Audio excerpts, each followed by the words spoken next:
Hi folks, Matt here from Rent a Camper. This is the interior walk around of our 2-berth, fully self-contained camper van.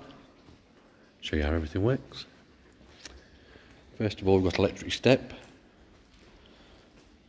The switch is there to operate the step, and this automatically goes in when you start the van, so you haven't got to worry about it.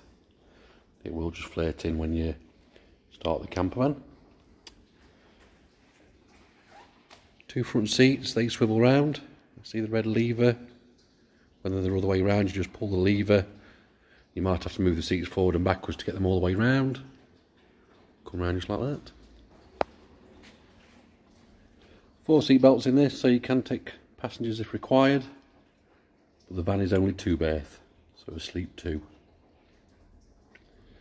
There's a table that fits in there. There's the leg. And on the back doors you'll find the actual table itself, which just slots on the top of that leg. Gives you your dining area. Moving on into inside the van. You've got control panels, plenty of storage. You'll find light switches all over the place. They're all independent switch. The ones in the ceiling have switches built into them. Main control panels, so this one here, you'll find when you come to pick the camper van up that the 2 light switches will be lit up, the aux will be lit up, and the water pump will be turned off, which is that one. So if you press the one with the water pump, that then puts pressure to your tap. So if you turn the tap on and you've got no pressure, it's because you've not turned the pump on. Turn the pump on and you'll get pressure. Whenever you leave the van, this is one thing I always say, always turn the water pump off. It is a pressurised system, so just in case, you never know, if you get a leak, if it's not turned on, it won't flood the van. If it is left turned on and get a leak, you'll have 56 litres of water in the van, so just one thing to be cautious about. No need to turn the light switches off because all the other lights are independent. The one at the top there, this shows you battery power, so if you press it twice, that shows you what power is in the leisure battery. If this goes down to below 12, so into 11, 11.9, 11.8, then you need to be on electrical cup or start the van, and the van will charge the battery. This is built in with large solar panel, 2 leisure batteries, so power wise you should be alright. Next gauge up. Onboard water on the camper van. This is a gauge to tell you how full it is. At the moment it's full. When obviously it gets down towards reserve at the bottom, you need to be then filling the fresh water tank up. There is a wastewater tank on the van as well, so all the water that goes through your sinks, through the drains, that goes into a wastewater tank. There isn't a gauge for this, so you will have to empty this quite regular. It is the same size as the water tank, so if you ever use quite a lot of water, then the waste tank will be getting ready for emptying. You need to empty this at campsites, and so once you've got your campsite, empty your wastewater out, or if you're leaving a campsite, empty your wastewater. Then you're prepared for the next part of your trip, and you ain't got to worry about it. The top one is heating and hot water. I'm going to do a separate video on this, just to make life a bit easier, because it's only pressing buttons, but it's nothing technical. Move on to the next bit. All the windows are the same in the camper van, so if you want to open them up, little red bit there, push that and you can open them, do them all of them. Push open the window, and then if you want to bring it back down, you have to push it right open and then pull it back down, lock into position.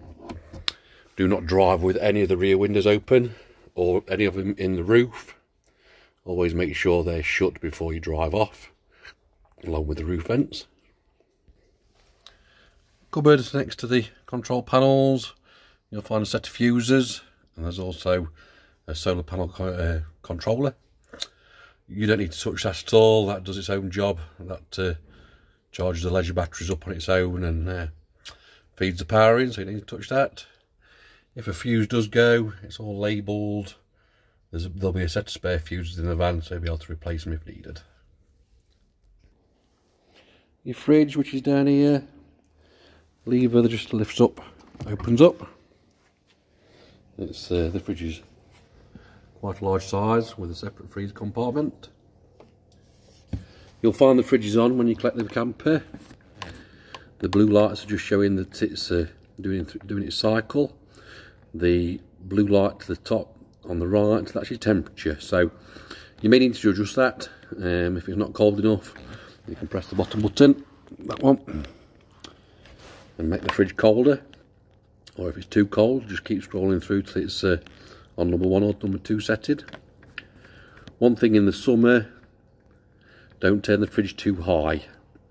Always have it to really a maximum of 3. That should keep the fridge cool enough. If you turn it up too high, they can get warm, believe it or not, instead of getting cool. So, summertime, if it's red hot, you might just have to change the settings on the fridge to suit whatever you need.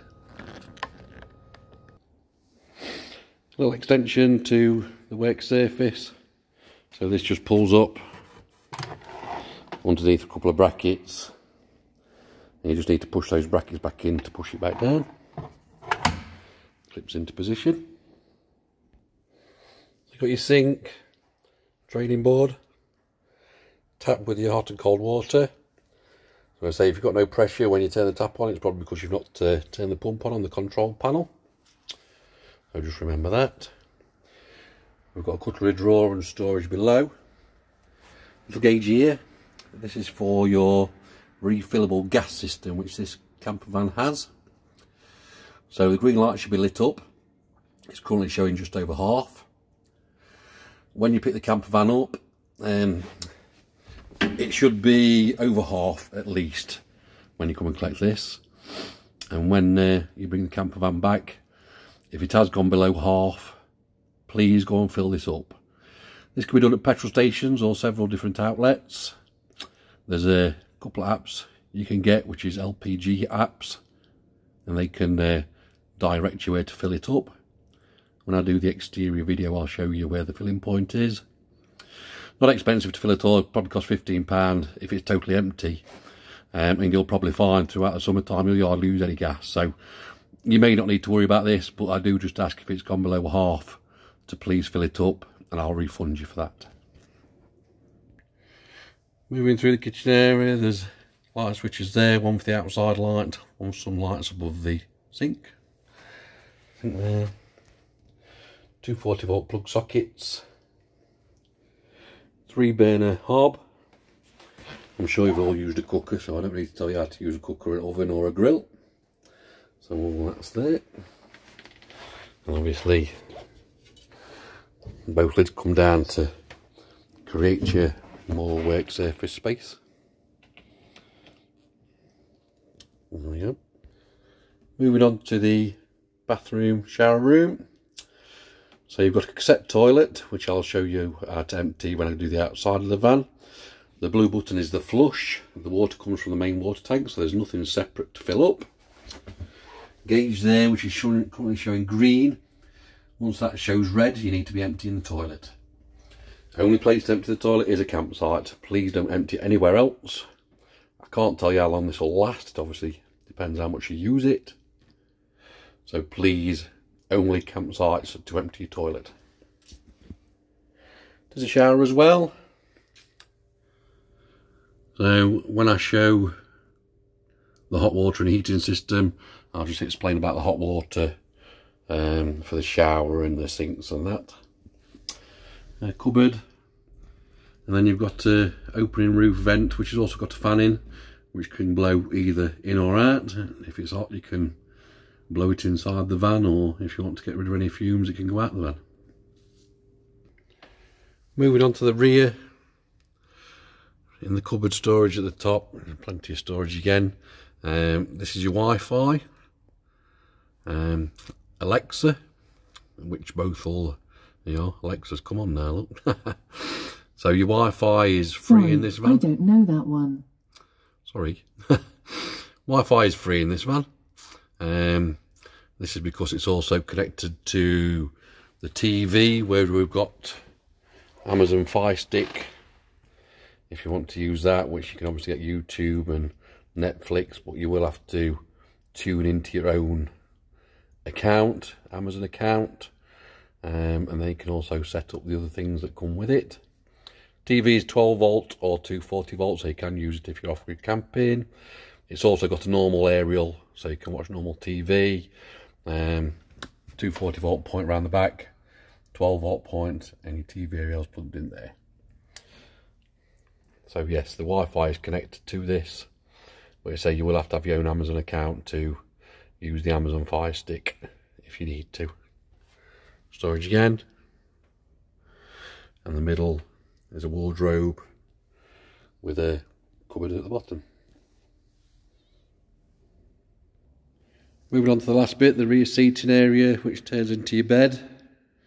So obviously you can use this for watching your TV and lounging about at night. There's a table, so that's the table that goes in between the front seats and the seats behind that. Under this side, there's plenty of storage. So when you collect the camper van, you'll find under here is your electrical cup lead, hose pipe, levelling ramps, watering can. Everything you need to use the camper van will be under there. You can also use it for storage if you're bringing chairs with you or anything like that. The other side does lift up, but that's where all the electrics is. So please don't store anything under the driver's side rear. There's not really any reason for a customer to go under there. And say it's got another light at the top. All these are independently switched, so you'll find the switch and the other ones. Windows. Finally the blinds. So all the windows have got the same blinds on. Pull it down from the top is a fly screen. Just clips in. And then to actually shut it all off, you just push it up. Unclip it when you've done. Move on to the outside now.